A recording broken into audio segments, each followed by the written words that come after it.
Well, good morning, everybody, and welcome to what I'm going to call Double-Headed Friday. Two of my favourite things in one day, Esports Friday with you, Cameron, and then watching the mighty Tigers on the TV tonight. It's almost my perfect day. So, Cameron, Sports Community's Esports Guru, welcome, and where are you taking us? Good morning. We're going for a ride today, out in the beautiful sunshine and the brisk cold morning. I think low of 4 last night is think what I heard on the radio, but lovely Melbourne weather in winter. So let's get out and about and have a leisurely cruise on a bicycle. You do that occasionally, don't you, Steve? You get on a bike and go for a ride. Well, in doing COVID differently this second time around, I'm running every second day and riding to the running track. So every second day I go for a brief ride as a warm up and a warm down to a very, very slow 4 kilometer jog. Yeah, no, I don't do running. So, but cycling's good. I used to cycle a lot. So, the idea of the virtual Tour de France, which has just been launched or just run its course for the first time ever, was something that I found very intriguing. The concepts. I mean, I think we're pretty clued in now with the idea of a virtual competition, but with the technology that is on offer for the virtual tour, it was pretty easy to almost do the carbon copy thing of what they do in the actual race. So yeah, I thought we'd have a look at the virtual Tour de France, which has been ridden out on a platform called Zwift, which is a app for cycling. There's a whole bunch of different apps. There's couple of memes that have been going around the internet in the last week, which I won't name, but I'm sure some people will have heard about them.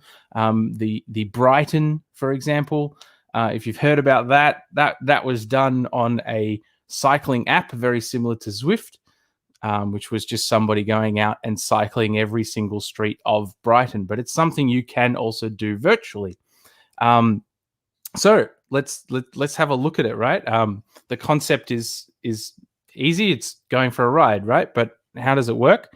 So Zwift, the competition was run on the Zwift app, which is a program, but then you also need a bike of some sort, and then you need this little thing down here, which is kind of what makes everything run together to be able to do this at home. They call it a trainer, so it's something that you plug your bike into. Zwift have a bit of a web a way to try and find you the right trainer, but there's going to be a whole range of options around the internet. But I'm just sticking with these guys because this is who was the main partner for the Tour de France this year for their virtual tour. But it's not too expensive. I'd say getting yourself a piece of gym equipment that's kind of attaching to something you probably already have. I'd say there's a good chunk of people that already have a bike at home. So generally speaking, you probably don't have to go out and buy a bike if you wanted to go and do this. You're just buying kind of the addition to set yourself up at home. And there's a range of different options. So this is basically like a mount, so that you take the rear wheel off your bike and you mount it to a single place so that your bike isn't moving around your living room as you're cycling through a virtual environment. And they've got a whole range of prices. I think I've seen a couple of cheapies around in times gone by for maybe around $100, $150. So it doesn't necessarily have to be a big investment. But yeah, that's basically all you need. So you just need those 3 things. So if you've got a phone, you could use it off your phone. It doesn't have to be a tablet or a computer screen or anything like that, but all of them will work. You need your bike and a little trainer, and then you get to go riding in something like the tour, which was run in combination with a amateur competition at the same time as some of the experts had a crack at it as well. So a whole range of different things. So was it genuinely like the tour, because they cancelled the tour for this year? It's like we've seen in Grand Prix. Did they just replicate the race with the competitors virtually?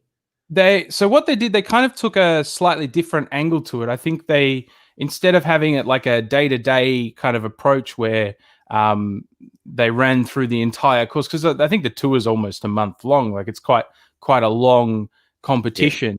Yeah. 24 days. But over a similar period of time, they ran it each weekend.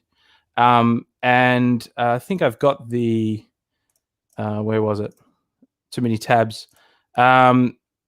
So week 3, for example, the 18th to the 19th, which was, I think, the last week. So one stage on the Saturday, one stage on the Sunday for 3 different weeks. And then the last 2 stages, like they're all in real places. So I think they would have ended up in Paris for the final stage. Yep. Course map, here we go. So I think that's like basically a lap of Paris of the Champs-Élysées. It's hard to say from the map. I've been there, but yeah, you can see the landmark in the background. Maybe they run past the Eiffel Tower or something. But yeah, so it's the real world in a virtual environment, but it's not a carbon copy. So they kind of took some elements, some stages that they would have run, and then broke it down into 6 different parts. But also offering that to the amateurs to be able to compete at the same time as well, which was pretty cool. Cool. Did they run it did like the Tour de France? Did the cyclists, were they individuals or did they cycle in teams? Yeah, so there was a bit of a mix. So here's an example of one of the teams that ran through. So these guys have set themselves up in, I guess, a warehouse or maybe their training facility where they have cycled together, but just in their group. And there were some other examples of competitors kind of riding at home. So this guy's kind of got his own home office set up that he's kind of mangled together and butchered into a home cycling environment. So there was a range on offer. I'd say some of the more top teams probably, they've got the facilities, they've got the financial backing that they were able to, do some more professional setups and have people riding together. But yeah, there's a combination through the competition. So being able to have that flexibility is something as well that you don't really get in the real world. So it's quite different to what had happened usually. So was the wind trainer that the bikes are connected to, are they connected to the internet? So effectively when the course goes up a hill, the tension gets harder to pedal and replicates the experience? Yeah, exactly. And something that you sent me a little link to something called Everesting during the week, which was quite fitting because that was also something that I was looking at already for this week. So Everesting is the concept of finding a track or a course where you basically continue on the same incline until you get to the peak of Everest, to the equivalent of the peak of Everest. And it can be done anywhere in the world. But one of the things that you can do virtually with the concept of Everesting is just finding a few different places where you can ride up, and then you have that virtually, I guess, how else do you say? It's transmitting the virtual environment and giving you an equivalent in your trainer at home. So yeah, it tightens the chains, it makes it more difficult. The resistance increases on your legs depending on what the incline and decline is. So like if you're heading down a hill, there's basically no resistance, for example. So yeah, it does do its best to replicate the actual environment, which is a technology that's been developing probably for some time, really. Like it's the same kind of thing you can get at a gym when you go and you work out on some of the cycle machines at a gym, where they can replicate you going up and down hills. So it's basically the same thing, but in this world where you're combining. So this is some like actual footage of the virtual environment. You're combining the visual stimulus with the feeling that you're getting in your legs. So you're kind of tricking your body into thinking, I am actually riding uphill now, or now I'm going downhill. So it's a really good combination. Whereas when you're at the gym, maybe you're in a group, I haven't done a spin class in probably 10 years, but I used to do them quite a bit. And you're getting told, okay, everybody, let's get up, let's get out of the saddle, let's ride hard, increase the resistance, or maybe you get it done by a more fancy machine. But yeah, the concept is there where you're, I guess, pretending at least, or trying to trick your brain into thinking you're going up a hill. Beautiful. But yeah, we've got some more examples just so you can see what was happening. So it's still got broadcast around the world. The virtual tour went to 130 different countries. They had 764,000 unique visitors. So they've been able to get these statistics because obviously it finished, a handful of days ago. They had 4.5 million views on the tour platforms. So, not bad for something they kind of threw together. I think they only announced it in June. So the race was called off or postponed, I think is more accurate, in April. They're hoping to run it in September, but I guess time will tell. And at the same time, because obviously the tour would be going on right now, so they decided to run the virtual tour at the same time. But a couple more examples. So one of the second overall teams was this one. So these guys have all run together at a facility somewhere, 2020. I don't know if that's a joke, but maybe that's just irony or a coincidence that their name is 2020 and they're running in the 2020 comp. I think this is a picture of the same team that we saw before. So this is an in-action shot of their team from their facility, which looks like it's their actual training facility. I think I can see some trophies in the background, and you've got all their cycling wheels, all the replacement wheels that they must have to go through, all that rubber that they churn through.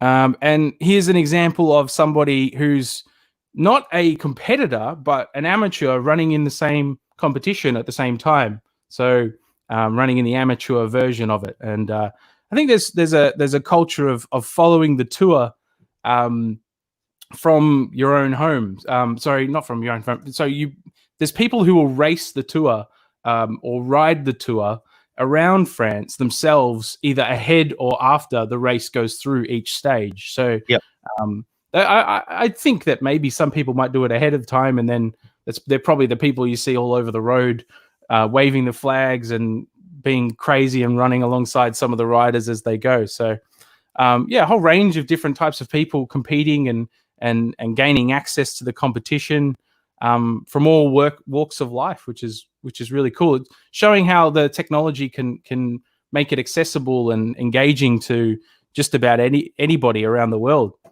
A whole range of riders all riding together.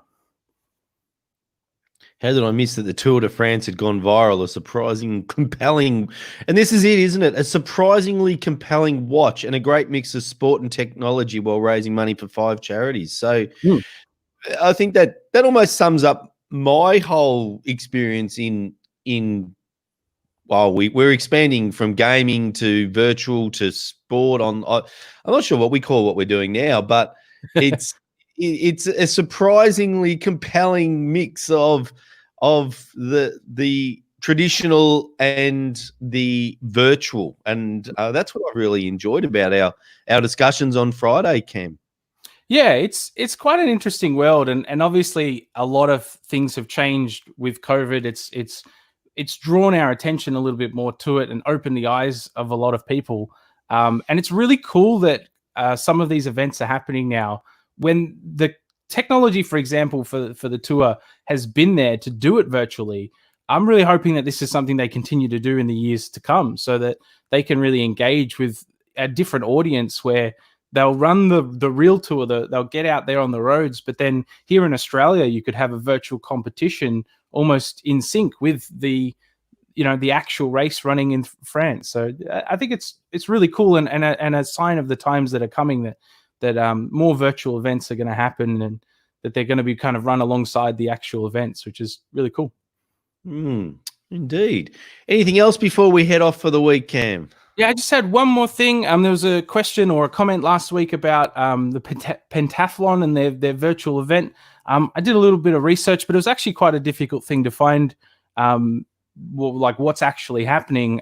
So forgive my ignorance, but they did run apparently their first virtual laser run competition, which is basically, from what I gathered, a combination of some activities. They've got the list of like what they'd be doing. So there's like 20 jumping jacks, and then you shoot 3 meters with both hands. So they do a bunch of exercises and then shoot some virtual targets.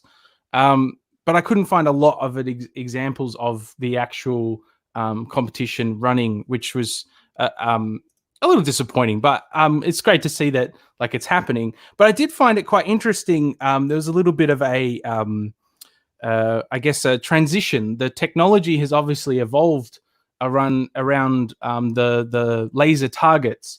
And I found an article that was from July 2011, so 9 years ago, that was really scathing of the technology and how it was getting in the way of the competitors. And the competitors were saying that it was putting their training at risk and that it was causing dramas.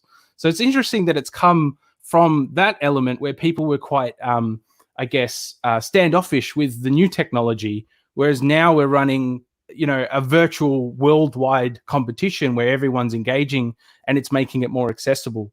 So I guess that's just like a great little thing to point out, that, you know, sometimes when we're in the early stages, so some of these competitions, perhaps the pentathlon one has been run really well, but some of them won't be great because they're in the infancy of the first ever, you know, the first ever one of this, the first ever one of that. And if we give them time and we try and iron out the kinks, there's a lot of potential. So I thought that was a really good kind of concept to bring in and leave on for the week.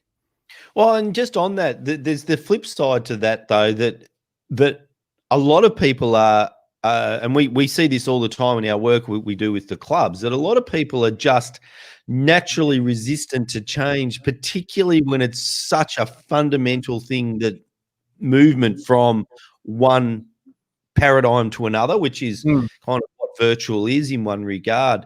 And one of the unbelievable absolute benefits of COVID is people that have been resistant to change have had no alternative but to make the change. You know, you can't, you know, if you're in Melbourne, you can't, for instance, go to the range. So the only alternative that you got if you're in Metro Melbourne is actually virtual. And so what we're seeing, and I'm moving well outside pentathlon now. I'm not talking specifically about pentathlon, but what we're seeing is people that were traditionally resistant to change being forced to try different things, different technologies, etc. And they're going, whoa, hold on. A, it's not as hard as I thought it was. B, it's actually not as bad as I thought it was. C, it's actually making my world better. And so D, I'm highly likely to continue at least some or all of this in the post-COVID period, because it's actually better than they thought it was. And COVID is going to smash through. I mean, I'm a very strong believer COVID's going to create a generational change in the way we use technology in 6 months. Like within a 6-month period, community will make a generational change. And I think that's something really exciting. And it's the opportunity that that comes out of COVID. So I think looking backwards, Cam, is a great way to finish. So I think that's fantastic. Yeah, beautiful.